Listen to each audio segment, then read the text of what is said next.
ശ്രീനാരായണ പരമഗുരവേ നമഃ. സുപ്രഭാതം. 1597 ദിവസമായി ഇന്ന് 2025 സെപ്റ്റംബർ മാസം 28 ഞായറാഴ്ച.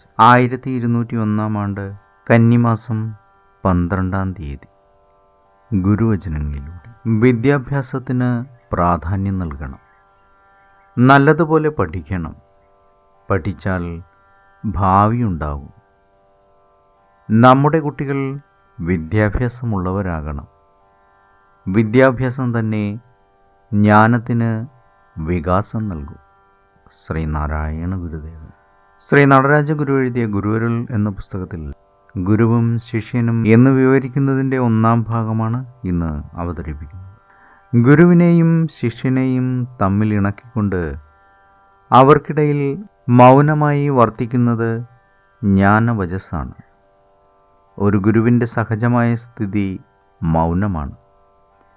ഈ മൗനനിലയ്ക്ക് ഒരു പ്രത്യേക സന്ദേശം നൽകാനില്ല.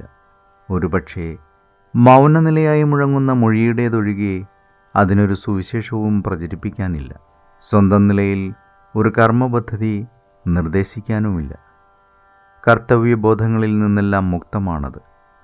കർമ്മങ്ങൾ ജീവിതത്തിലെ അനിവാര്യതകളുടെ മണ്ഡലത്തിൽപ്പെട്ടതാണ്.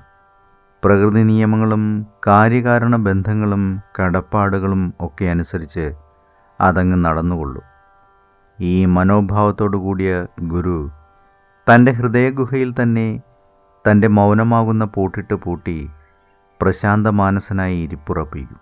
പ്രക്ഷുബ്ധകളിൽ നിന്നെല്ലാം അകന്ന് അപ്രമേയമായൊരു ശാന്തിയിൽ അമർന്ന് ഗുരു ഇരിക്കും. ഏവർക്കും നന്മ നിറഞ്ഞൊരു സുദിനമായിരിക്കട്ടെ എന്ന് ആശംസിച്ചുകൊണ്ട് നിർത്തുന്നു. നന്ദി, നമസ്കാരം. ഗുരുധർമ്മം ജയിക്കട്ടെ. ശബ്ദം നൽകിയത് സുജീഷ് മഹേശ്വരി.